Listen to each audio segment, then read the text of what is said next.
welcome to Witch Weekly, your weekly dose of all things Potter related. Today, it's our first mailbag episode. It's very exciting, so join myself, Mel B, and my lovely host, Marissa, as we read our mail. Very exciting. I like having mail to read. Yes, it's been one of those things where I'm like, do we read them as they come in for each individual episode and so on? But then I was like, people bring up really good topics to discuss. So sometimes, like, obviously we could make whole episodes based around the discussion, but at the same time it's kind of cool to just sit down with all our emails and just go through them and discuss them as they come up. For sure. And yeah, I think that way, so because some of them are short conversations, they're responses to what we've talked about already, so you can't really make another episode. Well, you could, but you get what I'm saying. I'm sure everybody gets what I am saying. Oh, yeah. It's getting a bit warm in here, just going to take off my dressing gown. Oh, boy. Sun's come Very out. exciting. The sun's out, the sky's blue out there today. It was looking a bit rocky a few hours ago, when we first sat down to do all our recordings. Okay, so our first email is from a really long time ago. Where's the date on this thing, actually? How long was it? Oh, that's not what I wanted. It was a year ago. April. It was April. Yeah. So this is back in the days of Jess being on the show. Really need to get her back on as a guest. Mm-hmm. Trying to arrange that. She's hard to pin down sometimes. But anyway, so we had an email from Cassandra Black, who is one of Jess's friends. And, you know, complimenting us on how great we were. Ha ha ha ha. Because we are. All that stuff. And she says, what if Snape and Lily were together instead of James and Lily? How would that change the prophecy, the main character, and all the snazzy stuff? Well, first things first, I think it would have a lot to do with whether or not Snape was going to remain a Death Eater. Mm-hmm. And I think that he... Okay, I'm going to explore two options. One, if he had remained a Death Eater, I don't think there... The prophecy would have still been made, and it would have been Neville. Yep. Because it's supposed to be about defying the Dark Lord 3 times and yada yada, both the parents.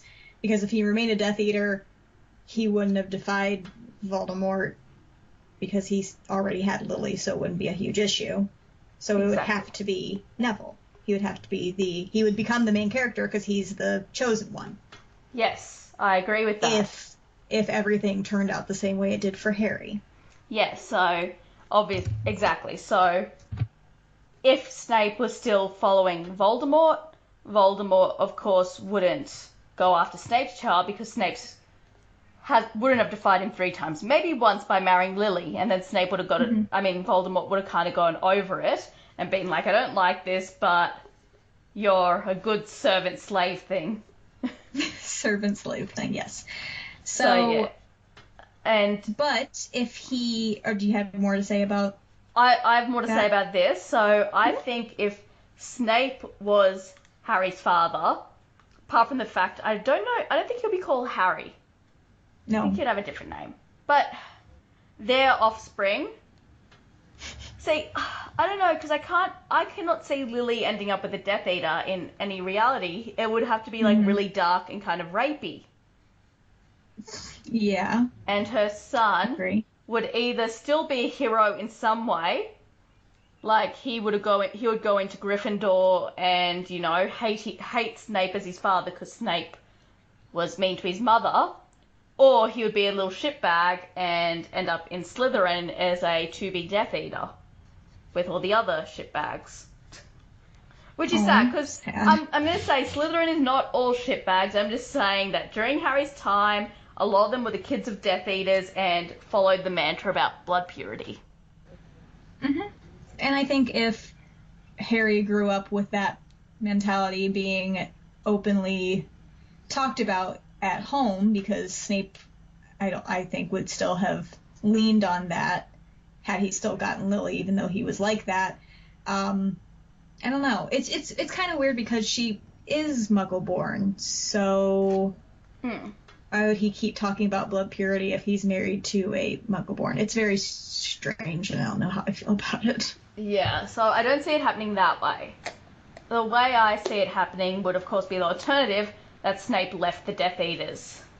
Mm-hmm. Or didn't become a Death Eater. Right. So that means that Harry could be still the prophecy. Yeah. Because his parents defied Voldemort. You know, Snape didn't become a Death Eater and all that kind of stuff. Yeah.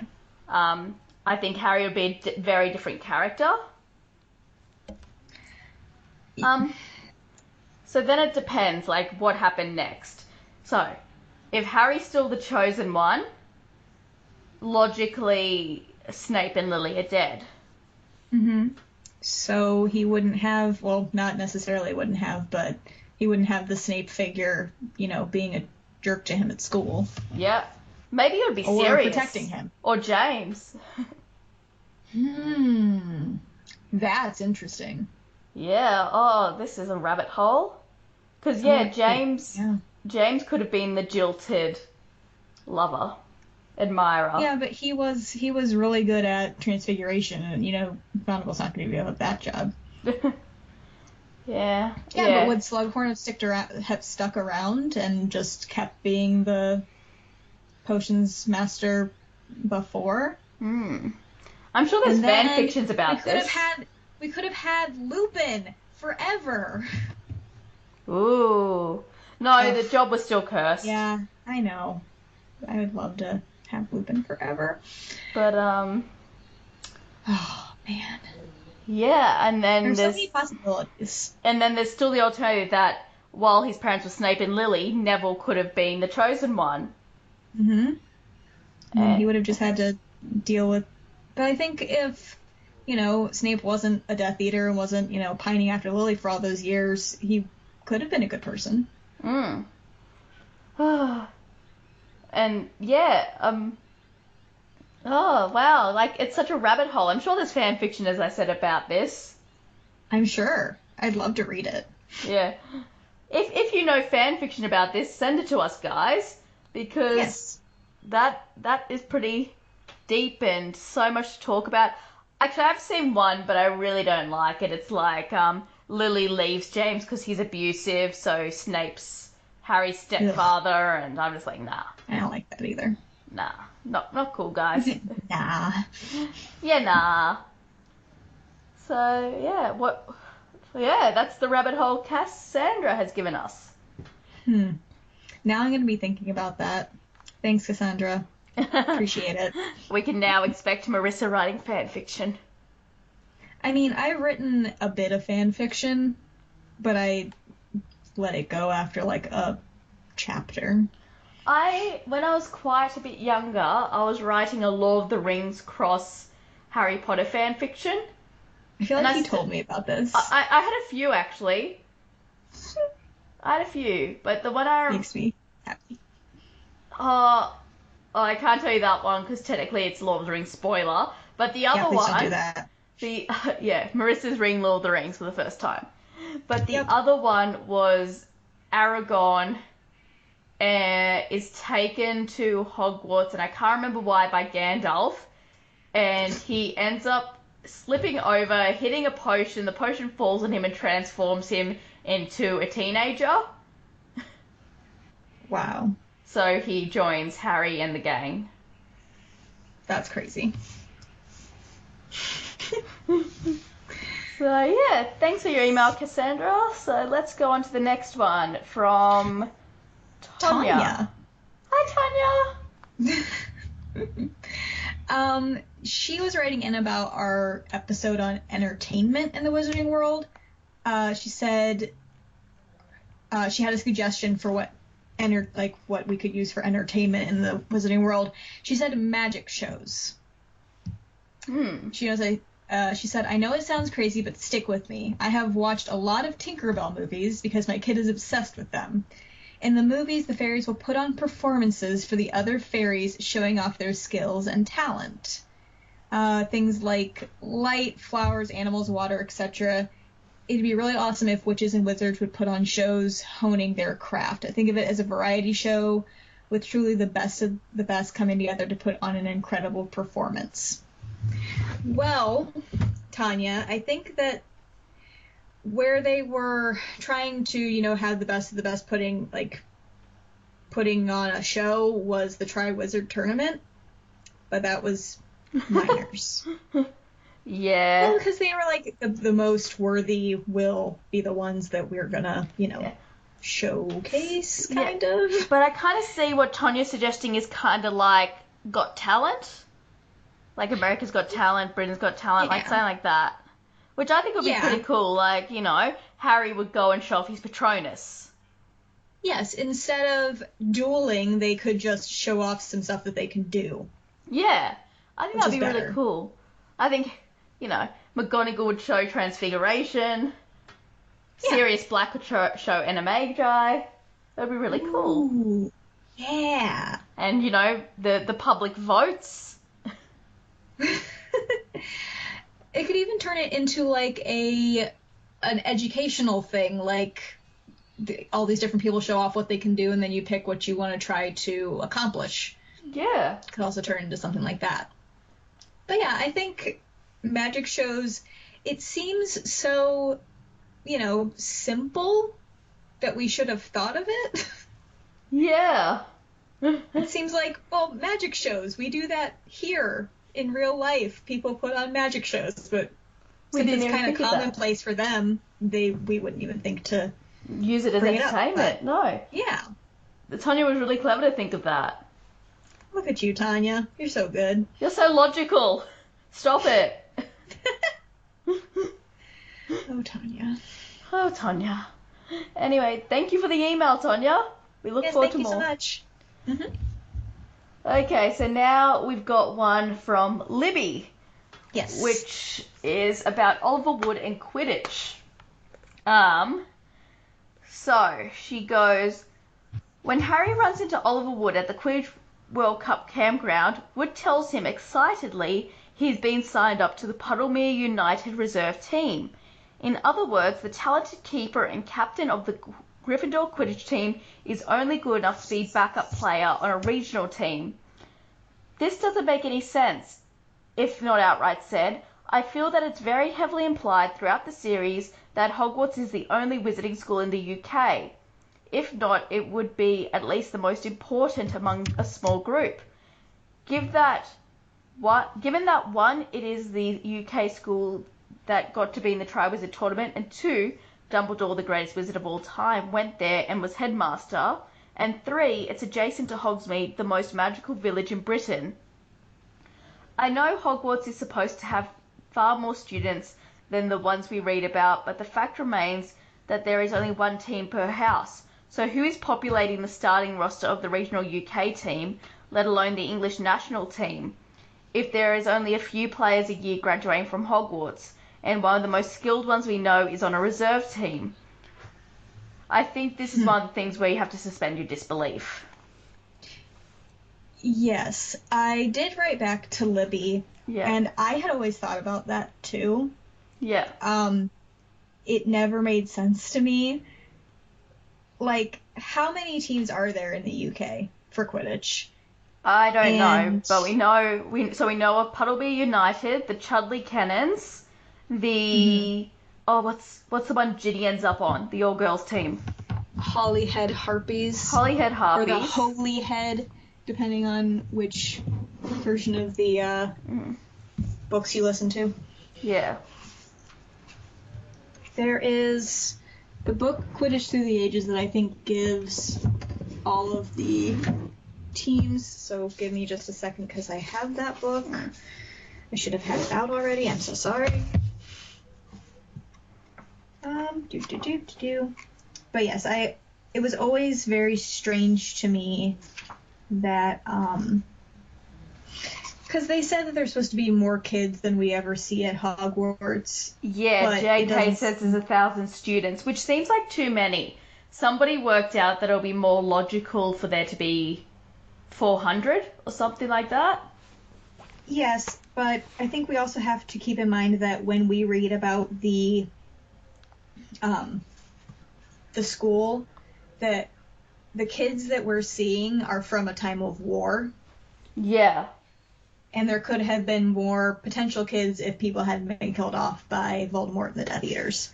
Yeah. Um, Going by the logic that there's 10 students per house per year, it would be 280 students at the school. Yeah.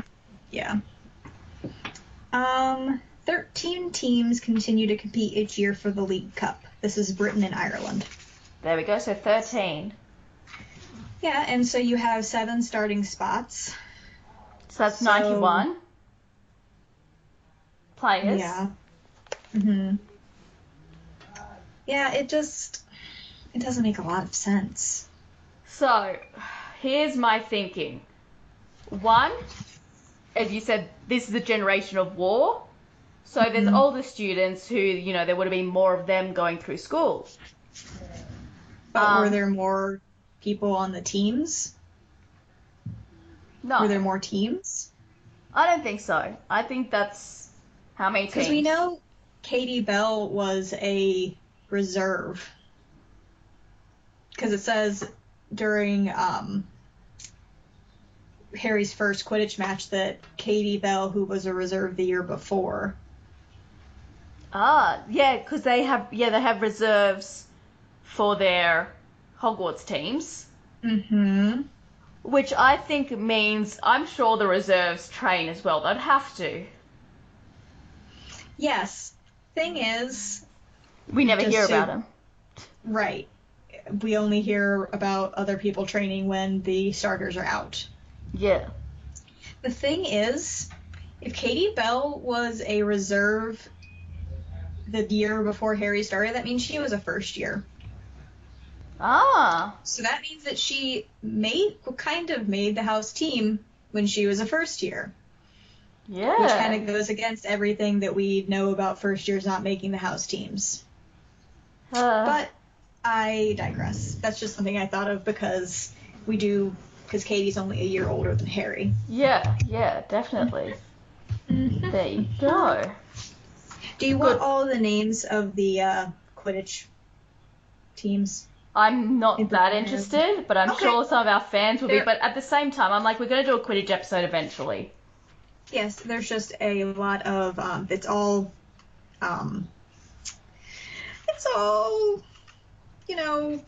alliteration. Of course it is. Yep. It's always good. Anywho. What I was going to say, so my thinking, Hogwarts is the only wizarding school, so to speak, but we also know that attendance is not compulsory, meaning there are kids who learn at home. Now, I imagine the kids that learn at home, it would be a community thing. You'd have a few families, and they've probably got loads of kids, because I'm going to be really awful now and say, aren't the homeschooled ones always the ones who, have loads of kids and... I had a friend that was homeschooled. Well, I had a couple of friends that were homeschooled. One was one of 2 kids, but the other one was one of 8. So... Yeah, see, I'm thinking the one of 8 kind of thing. Yeah, I think so. So, these families probably have a Quidditch team each of children. So they would all practice together and stuff like that and have their own fun. So some of those could be really talented. And, they try out for the teams as well.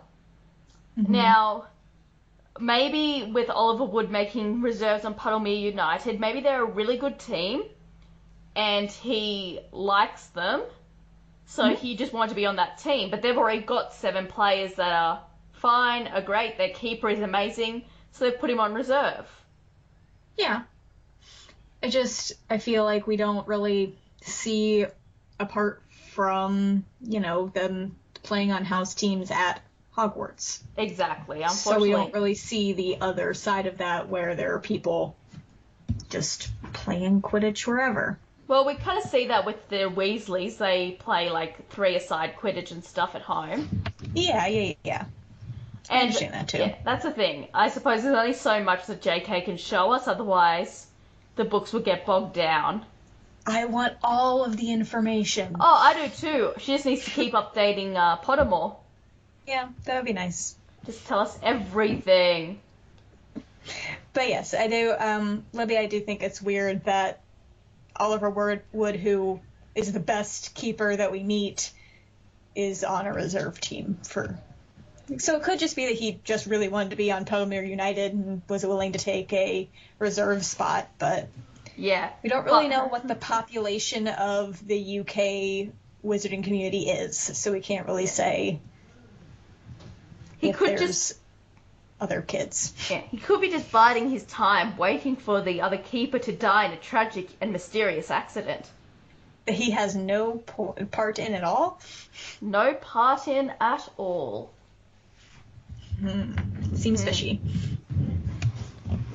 But thank you for the email, Libby. Yes, it's very good. So, our next email came from Lauren. I believe she is a transport from Tales. She's a fan over there as well. So, she wrote in about our trailer discussion about the crimes of Grindelwald. She wrote in and said, I know a lot of people are very upset about the apparating into Hogwarts grounds, but to me this can easily be explained in one of three ways. Defense of not being able to do was lowered. They had smaller boundaries than modern day Hogwarts, or it simply didn't exist yet, which are all very valid points. Mm-hmm. Which I think we even discussed. Yeah. The defense against the dark arts classroom doesn't bother me, even though Dumbledore taught Transfiguration. She says, as a teacher in the Muggle world, I will say that getting good classrooms on campus is something that has to do more with seniority than what subject the person teaches. It would not surprise me if Dumbledore had this classroom because he has taught there for many years and maybe requested it. It's easily my favorite classroom that we have seen. I would definitely love it myself. I don't think the classroom bothered me at all. No, it was just an observation I made, going, why is he there? Yeah. You don't think it's, you think that the rooms are assigned to the actual subject instead of the person that teaches it? Yeah, like, although Snape keeps his office down in the dungeon when he became Defense Against the Dark Arts teacher. I understand that. Which I Makes sense. thought I guess to keep him closer to the Slytherins, maybe, because he's still head of Slytherin. Maybe, that makes sense. Hmm. And she said, finally, I have two theories after watching this trailer a lot, and she wants our thoughts on these. So, theory one, I think that Newt might be in Tina and Queenie's apartment in New York when he's mending the postcard.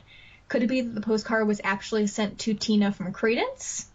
Maybe he's letting her know that he's alive since they seem to have a connection in the first movie, but Tina tore it up for some unknown reason. Or maybe Queenie and Jacob ran away together to Paris and Tina was upset about being left behind in New York. All I have to go on is the look of the apartment and not knowing why the postcard was torn to pieces.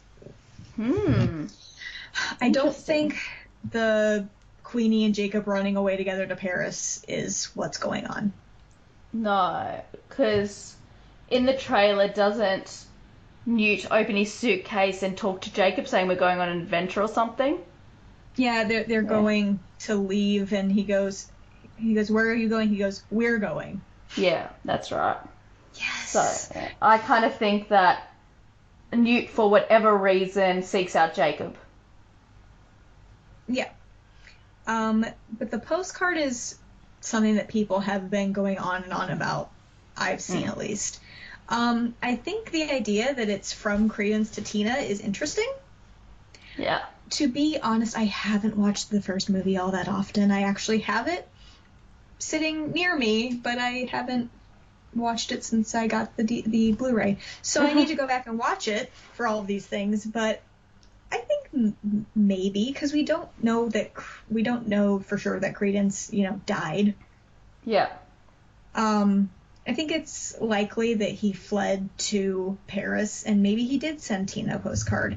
Not really sure why they had a connection. Like I said, I'll have to go back and watch the first movie to really look at that, but it's an interesting theory. What do you think? Yeah, I'm going to admit, I don't usually theorize that much about upcoming movies. I like to be surprised. Okay. So I don't know. Like, I think so. The Aurors go into Dumbledore's office and say that Newt is in Paris, apparently under Dumbledore's orders. Mm-hmm. So I'm wondering. So at the end, Newt goes back to England.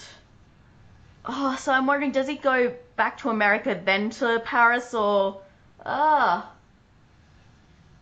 don't know. I don't have an answer. I can't. Can't even theorize. I'm just like, I just want it to come out so I can watch it. Yep, it's quite a ways off though. Yeah. Like yeah, but 7 months off. hey, you'll be in Australia when it's out. I will be. It's very exciting. Ooh. I don't know. If you have nothing more to say about that, we'll go on to her second theory. I just cannot get my head around what could be going on. I can't even begin to predict the mind of JK. Okay. Let's go on to the next one. So she says, theory 2. If you look at the 19-second mark on the trailer, it looks as though 2 wands are sitting on Dumbledore's desk, and one of them kind of looks like the Elder Wand. So, to be honest, I haven't rewatched the trailer, so it could be that it looks like there's 2 wands there. I don't exactly know. We get another look at it at 41-second mark. I, like most everyone, have always assumed that Grindelwald had the Elder Wand by this point, but what if he didn't? We do not know how old he was when he stole the wand from Gregorovitch, but what if he took it before moving to Godric's Hollow and meeting Albus? We know Albus won the wand from him, but the books do not say exactly when that was, and it could have been the original duel between them and Aberforth when Ariana died, that Albus won the Elder Wand in that duel. This would mean that one of the reasons Albus does not want to face Grindelwald is that he did not want the Elder Wand in Grindelwald's possession. Also, if Albus lost his own wand in that battle, it could explain why he does not know whose curse killed Ariana, possibly. Oh, I really like that theory. Mm-hmm. I always assumed that Dumbledore won the Elder Wand in his defeat of Grindelwald. So did I, but yeah. Have we ever been explicitly told that? No. And I think it's said in the books how weird it would have been if he had defeated him if he had the Elder Wand. Yeah. Because everybody assumes it's all powerful, but how would he defeat him anyway? It's weird when you have this thing like the Elder Wand where it's supposed to be like super magical. Yeah. And super powerful. Yes. So, because there's always a thing like Dumbledore doesn't need the uber powerful wand. He is Dumbledore. He just do what he do. Yeah, but I actually really like that theory because we've never been explicitly told when Dumbledore won it.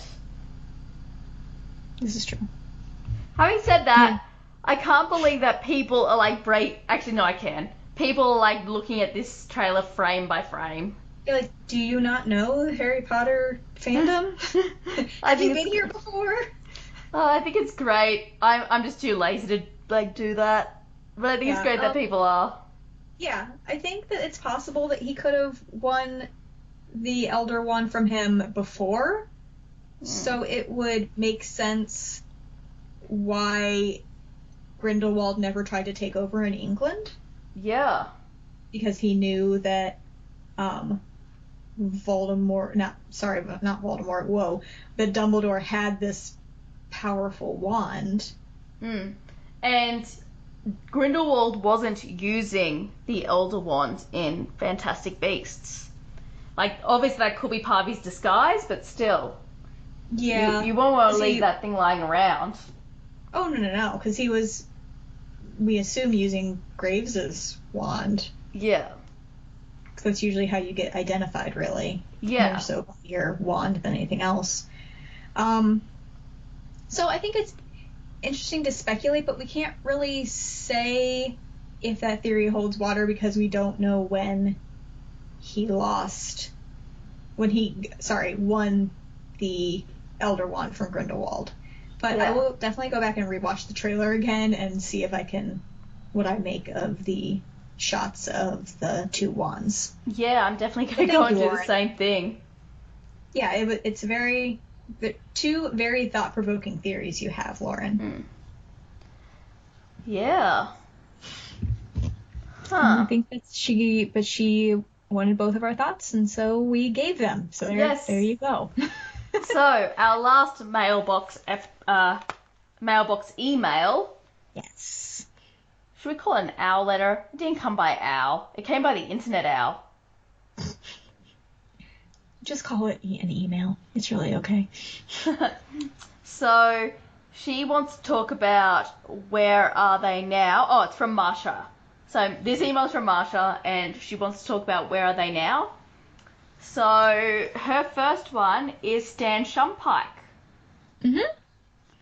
Her theory is that when the Imperious curse is lifted, a very confused Stan Shumpike returns to his job as a bus operator. In his free time, he begins to write.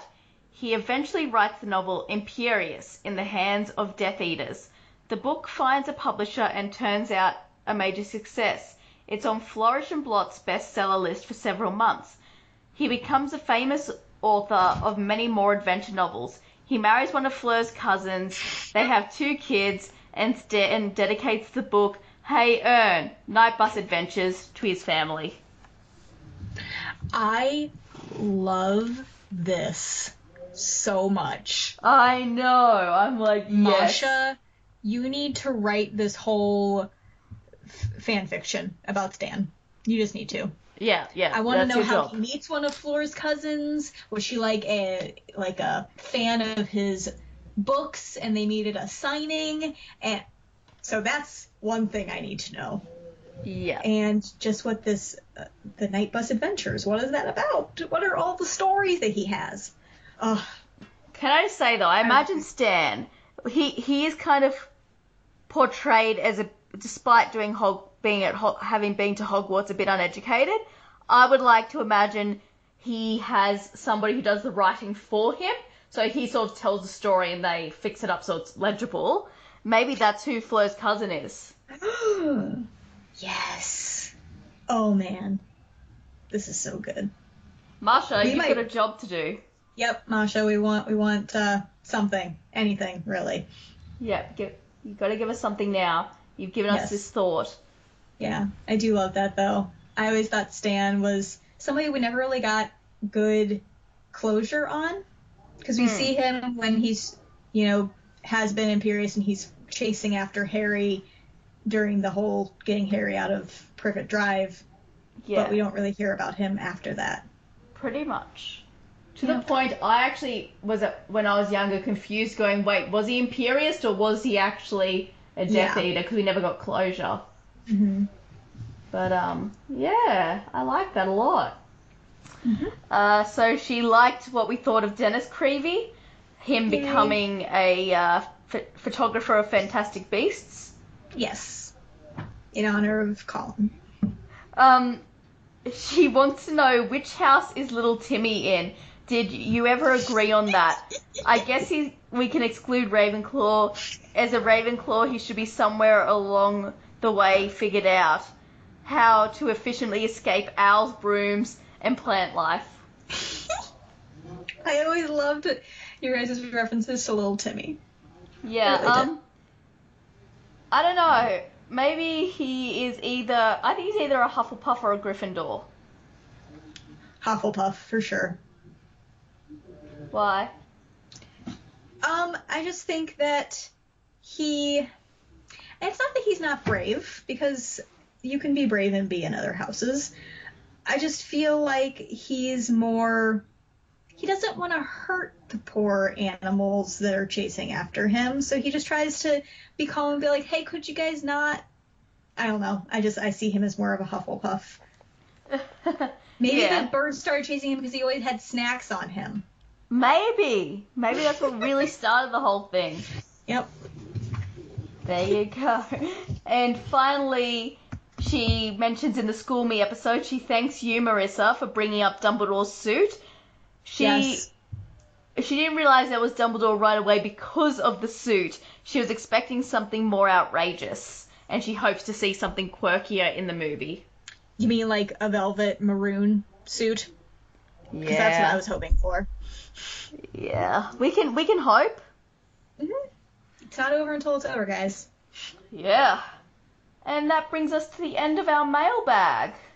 Yes, thank you all so much for writing in. We really love reading your emails and getting to discuss it with each other and sometimes reply to you. Yeah, definitely. So yeah, we've been discussing, so sometimes we'll try to reply to you in writing, but these emails would tend to end up in a mailbag because we want to share your ideas and thoughts with everybody who listens to the podcast. Truth. So yeah, thank you so much for tuning in to our first ever mailbag episode. We'll have to do it again sometime, you know, when we get emails. Yes, Actually, when we get people emailing us. I forgot. There's one more email. What? Oh yes, that I didn't put in the mailbag because I didn't want you to see it. What? Yeah. This is something. So this is from the 14th of June, 2017. Oh, geez. It's been there a while. Mm-hmm. And it says, "Hi Mel and Jess.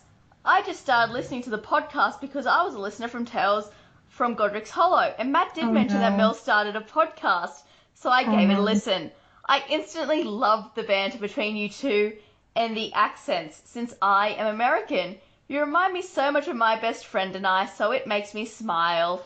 I don't have much to add, just that I'm a fan, and keep up the great work." Mel.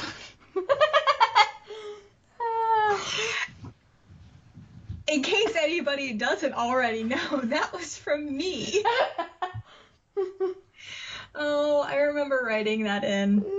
And Jess replied to you. She said, "Hi Marissa, Mel and I read your email and we are so thrilled you feel that way. Thank you so much for your kind words. We love to hear from listeners. Don't feel a stranger to send us emails and chat to us on Facebook, especially if you have any ideas, questions and or theories you want to talk to us about. Thanks much, boo. Team Ravenclaw." Truth. Team Ravenclaw all the way. So I do want to kind of say something, and this is going to come off very, very loaded, but it needs to be said. Mel, you know the things I was dealing with when we first started recording this season and when we started our other podcast, the things I was going through, the things I was dealing with, and this and Chosen have given me the outlet I needed to not completely lose my mind over everything that was happening. And you've really given me something I needed that I didn't know that I needed, and you saved me when I didn't know that I needed to be saved from anything. So I just want to thank you for that. You're making me cry. I'm sorry. It's really important that you and our listeners know that this is kind of what has kept me sane through these last few months of everything I've been going through. I'm not going to go in and bore people with what's been going on in my life, but this has really helped me to have at least an outlet. And you have become one of my very best friends because of all this that we've been doing together. So I really appreciate you, and I appreciate the fans, and I just wanted to say that. And I can't hug you for another 7 months. Well, you're going to have to hug me extra hard when I get over there, so. Oh, thank you. No, thank you for coming on to Witch Weekly. I'm so glad that I was able to find someone willing to come and keep this going when Jess couldn't do it anymore. So that's been great. And thank you for it coming and doing Chosen instead of just binge watching Buffy. Instead of just automatically taking your suggestion and running with it, I held off and it turned into something else. Yeah, exactly. So, I'm crying. Please don't. I didn't mean to make you cry. I had explained this all to my best friend Patrick, and he said that I needed to, because I tried to tell you this when we recorded one of the Chosen's episodes, and you were like, we maybe need to re-record it. And I was like, we don't need to. It's fine. This is something I really enjoy in my life, and I don't think we need to redo it. And I told him all about how I felt, and he said that I needed to tell you. So now we have it recorded for everyone to know how much I appreciate you and everybody else. I appreciate you too. Good. Okay, let's wrap this up before I start ugly crying. Alrighty. Because I'm doing my cute crying at the moment. I've been told I can have a cute cry. Okay, so if you want to email us and end up in our mailbag in the future, our email address is witchweeklypodcast@gmail.com. Sorry. We're on Facebook at Witch Weekly Podcast. We are on Twitter at Witch Weekly Cast. We might still be on Pinterest or Tumblr or something. I don't know. Our Pinterest still exists. I haven't used it lately. I haven't had a reason to. But we are on Pinterest as Witch Weekly. I don't use our Tumblr anymore because we have a Tumblr with the network. So our network is MM Podcast Network. That's a website, so .com. There's an email address at gmail.com. We're on Tumblr and Facebook as MM Podcast Network. We're on Twitter, MMP Network. You can I just said the email. Yep. What have I missed? I feel like I missed something. Your personal Twitter. My personal Twitter. Mm-hmm. If you want to tweet me personally, it's M_A_Bickett at Twitter. Well, it's not at Twitter. At Twitter. You're making me frazzled. In case anybody was unsure, it was at M_A_Bickett, spelled BICKET. Thanks, That's Marissa. what she was trying to tell you. What would I do without you? I don't know. You just tell people at Twitter and it'd be fine. You can tweet me personally on Twitter with all your gifs of people crying because of how sweet I am at RissaRoo312. Stay humble, Marissa. I try. And remember, everybody, happiness can be found even in the darkest of times if only one remembers to tune in to Witch Weekly.